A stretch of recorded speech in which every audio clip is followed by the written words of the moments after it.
Hello everyone and welcome back to another Questions of Life.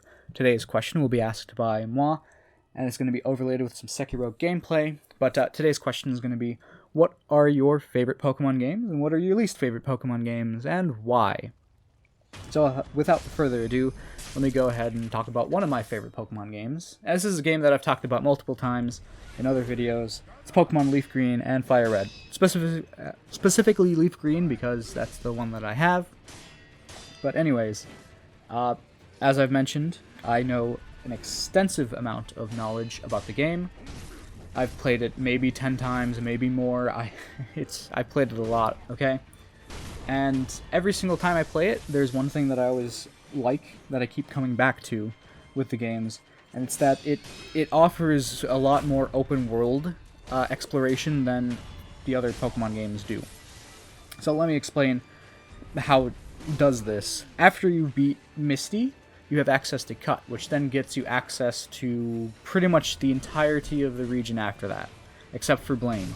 Blaine is the only gym leader. Cinnabar Town, Cinnabar Island is the only place that you need another HM to get to. Everywhere else is locked off by just story-related quests that you don't even have to beat gym leaders for. You can go through all of the story-related quests and open up the rest of the region, minus Blaine, of course, and gain access to all of it without even fighting another gym leader after Misty. But then you have the options of taking on Lieutenant Surge, Erica, Sabrina, and Koga in whatever order you so choose. You can straight up, after going through all of the story-related stuff, you can go straight into Koga and get Surf, and then go and beat Blaine, and then take on the rest of the gym leaders. It offers a lot more options. It offers more exploration. Offers different ways of getting into the, it offers more ways of beating the game rather than, say, for instance, X and Y, a big offender of this, where after you get into Lumio City, the game forces you to go in a singular direction, even though Lumio City has like 4 other exits, so one you get into, and then one at the top, one off to the right, and then one off to the left. It forces you to go into the leftmost exit, and then says, you're going this way because everywhere else there's some contrived story blocks where you can't proceed forward unless you've beaten a certain gym leader. And then the rest of the routes, the game locks you off from some of those routes, either through other story-related things until you've beaten a gym leader, or puts an obstacle in your way, such that you need the specific HM that the gym leader gives you access to after you've beaten them in order to progress to the next town. And I just find that, like, when I go back to those games, I just kind of go, oh god, I have to do this and then this. It's not as fun. It's because you're doing the same thing over and over again, whereas with Pokemon Leaf Green and Fire Red, you're not doing the same thing over and over again. You have different options, you have a lot more openness, and it's just, in general, I guess, more nuanced each time you play it. It's a lot like the original Dark Souls in that way. You have different ways of accessing different parts of the game by picking certain items to start with, or going through certain levels in a certain direction, and it just gives you more things to play with, and makes each playthrough a little more nuanced and different, so it doesn't feel like you're doing the same thing over and over again. So that's one of the reasons why I love Fire Red and Leaf Green. Another reason is because of the waifus. I mean, Sabrina, chains and whips, woohoo. And then Erica does that cute geisha thing. And then obviously the best waifu of the game ever, it's Brock. He's got rock hard muscles. And a bunch of other things that are rock hard, if you know what I mean. Bajika Bow Wow. Anyways, another one of the games that I really liked was, it's one of my favorites, is Heart Gold and Soul Silver. Heart Gold and Soul Silver.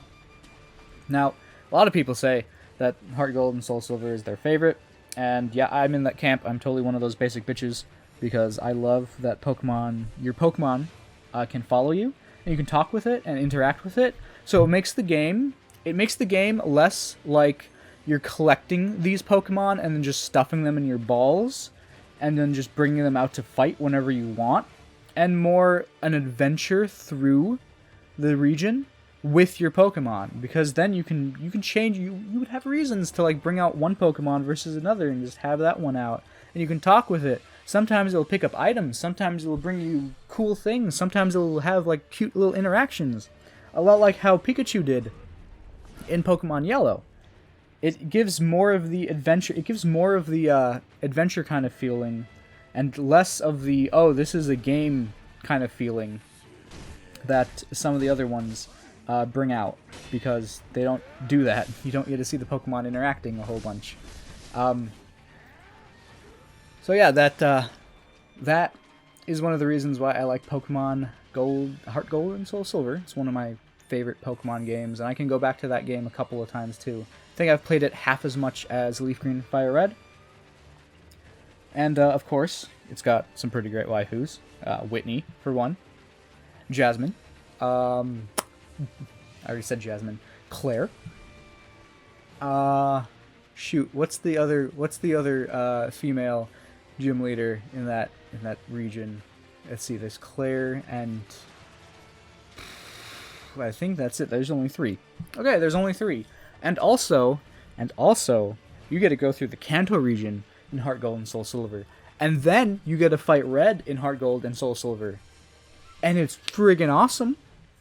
And it's friggin' great. So, plenty of reasons why I love Heart Gold and Soul Silver. Now, the games that I dislike the most, I think I mentioned one of them earlier when I was talking about the overworld exploration, and that's X and Y. Now, I absolutely love the Pokemon choice, the variety of Pokemon in X and Y, and it kind of gives it more of a nuanced playthrough each time you go through, because you got all these different Pokemon that you can, choose from and play with. But in terms of story and like exploration, it's just not as great as the other games, especially Leaf Green and especially Heart Gold and Soul Silver. Just not as great. But I guess the only thing it has going for it is the Pokemon, and I guess it even has the worst waifus too. We have Karina, which is some roller skating gal. We have Olympia. I think Viola is a top contender. She's pretty good. And now I'm forgetting the rest of them because they were just that. Malva and Drasna. There we go. Those two are the most waifu-ish material in that game. Anyways, digressing here. Another one of the Pokemon games that I didn't really like is going to shock a Warboy and Uchiha, because I always tell them that I love the Gen 3 Pokemon, Gen 3 everything, but I really didn't like Sapphire and Ruby. I was extremely disappointed when I'd beaten Sapphire and Ruby.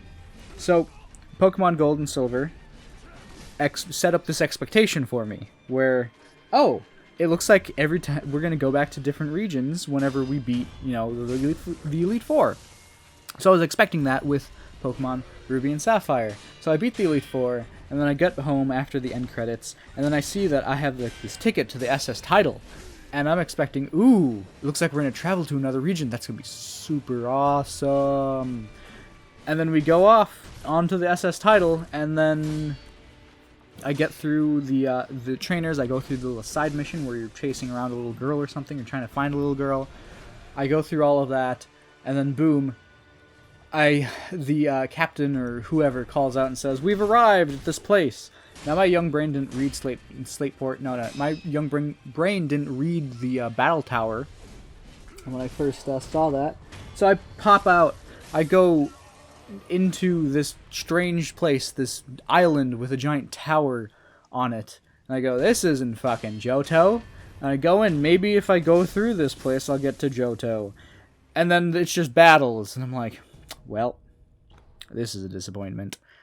So, yeah, that was my experience with Ruby and Sapphire. Also, you didn't get access to any of the other Pokemon. The National Dex was nil and just not there. In general, it was just not a very great game for me. Leaf Green came out, which was 10 times better, and then Emerald came out, which was even better than Ruby and Sapphire, that's for damn sure. So anyways, those were my favorite Pokemon games, and those are my least favorite Pokemon games. Remember guys, drive fast, take chances.